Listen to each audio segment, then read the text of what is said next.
নমস্কার বন্ধুরা, কনিকাস কিচেনে আপনাদের সবাইকে অনেক অনেক স্বাগত জানাচ্ছি। আজকে আমি আপনাদেরকে ছানা দিয়ে একটি নতুন ধরনের রেসিপি বানিয়ে দেখাবো, যেটা খেতে অসাধারণ স্বাদের হয়। এটা আপনারা রুটি, পরোটা, ফ্রাইড রাইস, জিরা রাইস সব কিছুর সঙ্গেই পরিবেশন করতে পারেন, আর বানানো ভীষণই সহজ। চলুন তাহলে আর দেরি না করে বানানো শুরু করা যাক আমার আজকের রেসিপি। ছানার রেসিপি বানাবার জন্য এখানে আমি 1 লিটার দুধের ছানা বানিয়ে নিয়েছি। এখন আমি এর মধ্যে দিয়ে দিচ্ছি হাফ চা চামচ পরিমাণে হলুদ গুঁড়ো, 1 চা চামচ পরিমাণে লঙ্কার গুঁড়ো, 1 চা চামচ পরিমাণে দিয়ে দিচ্ছি জিরে গুঁড়ো এবং 1 চা চামচ পরিমাণে দিয়ে দেব ধনে গুঁড়ো। 1 চামচ পরিমাণে দিচ্ছি চিনি, হাফ চামচ পরিমাণে দিয়ে দিচ্ছি আদা রসুন বাটা,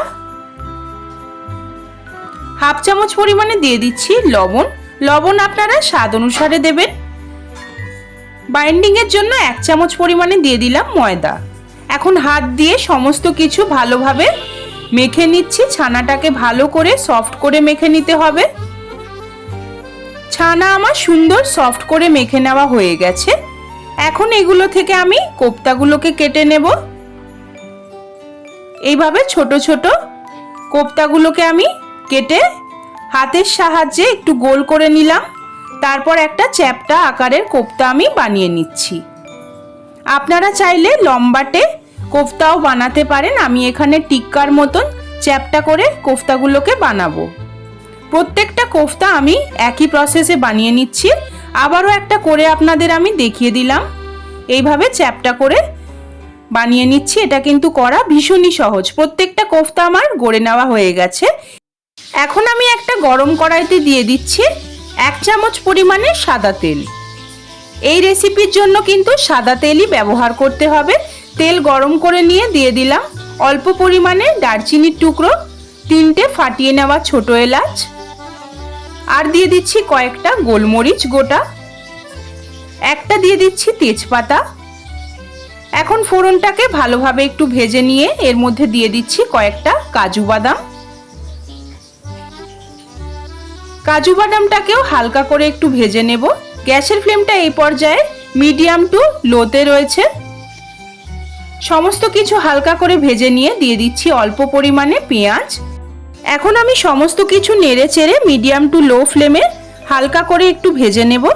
পেঁয়াজটা হালকা করে ভাজা হয়ে গেলেই দিয়ে দিচ্ছি একটা ছোট সাইজের টমেটো কুচি দিয়ে আবারও নেড়ে চেড়ে ভালোভাবে একটু ভেজে নেব।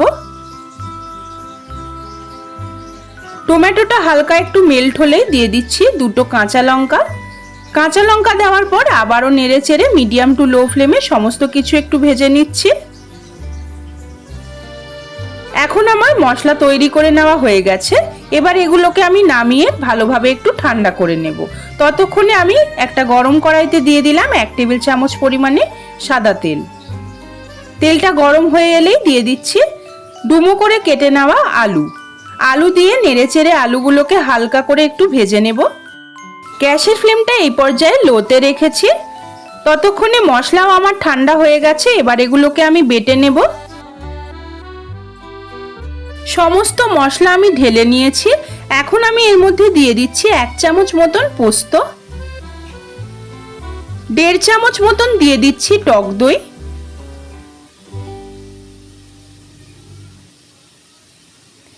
এখন সমস্ত কিছুর একটা মিহি পেস্ট বানিয়ে নেব। সমস্ত কিছু আমার মিহি করে বেটে নেওয়া হয়ে গেছে বন্ধুরা। মশলা আমাদের একেবারেই তৈরি। এবার এটাকে একটা সাইডে রেখে দিচ্ছি। ততক্ষণে আলুও আমার হালকা করে ভাজা হয়ে গেছে। দেখতেই পাচ্ছেন বন্ধুরা, একটু নেড়ে চেড়ে নিচ্ছি। এবার আমি আলুগুলোকেও তুলে নিচ্ছি।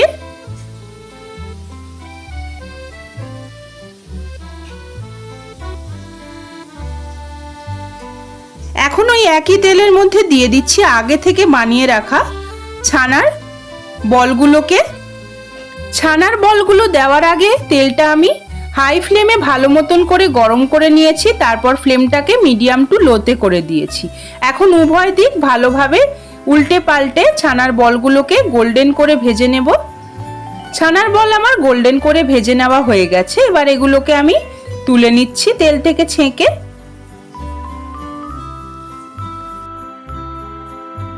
এবার ওই একই তেলের মধ্যে দিয়ে দিলাম 1 চামচ পরিমাণে ঘি।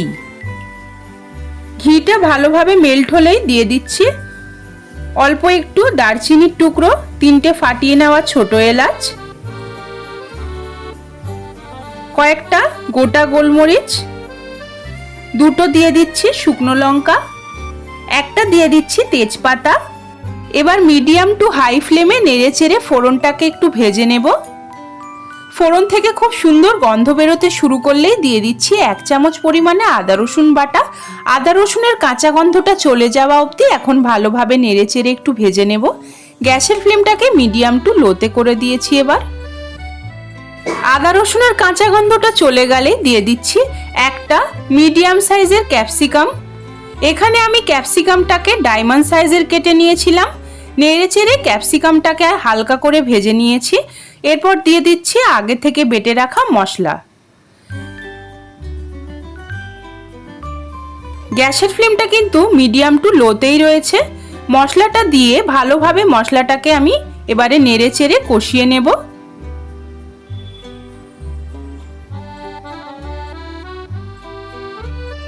মশলাটা প্রায় অনেকটাই কষিয়ে নেওয়া হয়ে গেছে। 1 চামচ পরিমাণে চিনি দিয়ে ভালোভাবে নেড়েচেড়ে সমস্ত কিছু একটু মিশিয়ে নিচ্ছি আর মশলাটাকে ভালোভাবে কষিয়ে নিচ্ছি। মশলা থেকে তেল আলাদা হয়ে গেছে। এই পর্যায়ে দিয়ে দিলাম স্বাদ অনুসারে লবণ এবং ডায়মন্ড সাইজের কেটে নেওয়া একটা মিডিয়াম সাইজের পেঁয়াজ।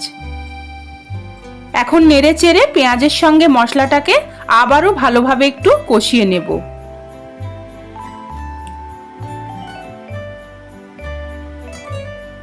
প্রায় 1.5 মিনিট মতন কষাবার পর দিয়ে দিচ্ছি আগে থেকে ভেজে তুলে রাখা আলুগুলোকে দিয়ে মিডিয়াম টু লো ফ্লেমেই আমি আলুর সঙ্গেও মশলাটাকে ভালোভাবে একটু কষিয়ে নিচ্ছি। প্রায় 2 মিনিট মতন কষাবার পর এর মধ্যে দিয়ে দিচ্ছি কয়েকটা কিশমিশ। এখন গ্যাসের ফ্লেমটাকে একদম লো করে দিয়ে ঢাকা দিয়ে 5 থেকে 6 মিনিটের জন্য আমি সমস্ত কিছু রান্না করে নেব। প্রায় 6 মিনিট পর আমি ঢাকনাটা খুলে ভালোভাবে সমস্ত কিছু একটু নেড়েচেড়ে নিচ্ছি।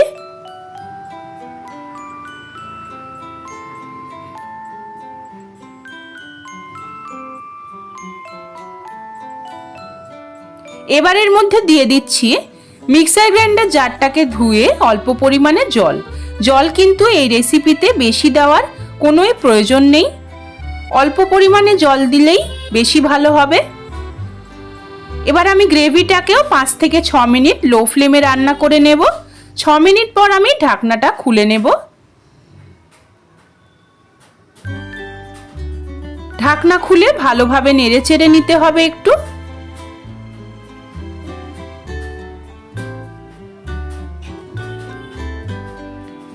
এখন দিয়ে দিচ্ছি আগে থেকে ভেজে তুলে রাখা ছানার কোফতাগুলোকে।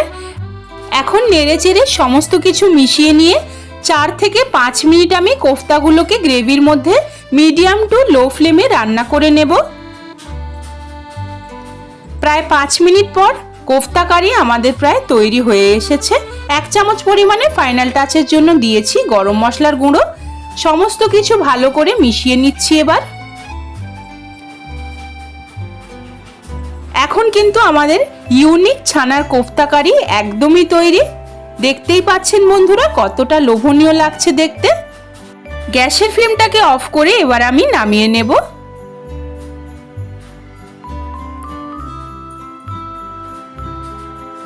আমার আজকের এই ইউনিক স্টাইলের ছানার কোফতা কারি রেসিপিটি যদি আপনাদের ভালো লেগে থাকে তবে বাড়িতে একবার এইভাবে বানিয়ে আমাকে কমেন্ট করে জানাতে ভুলবেন না।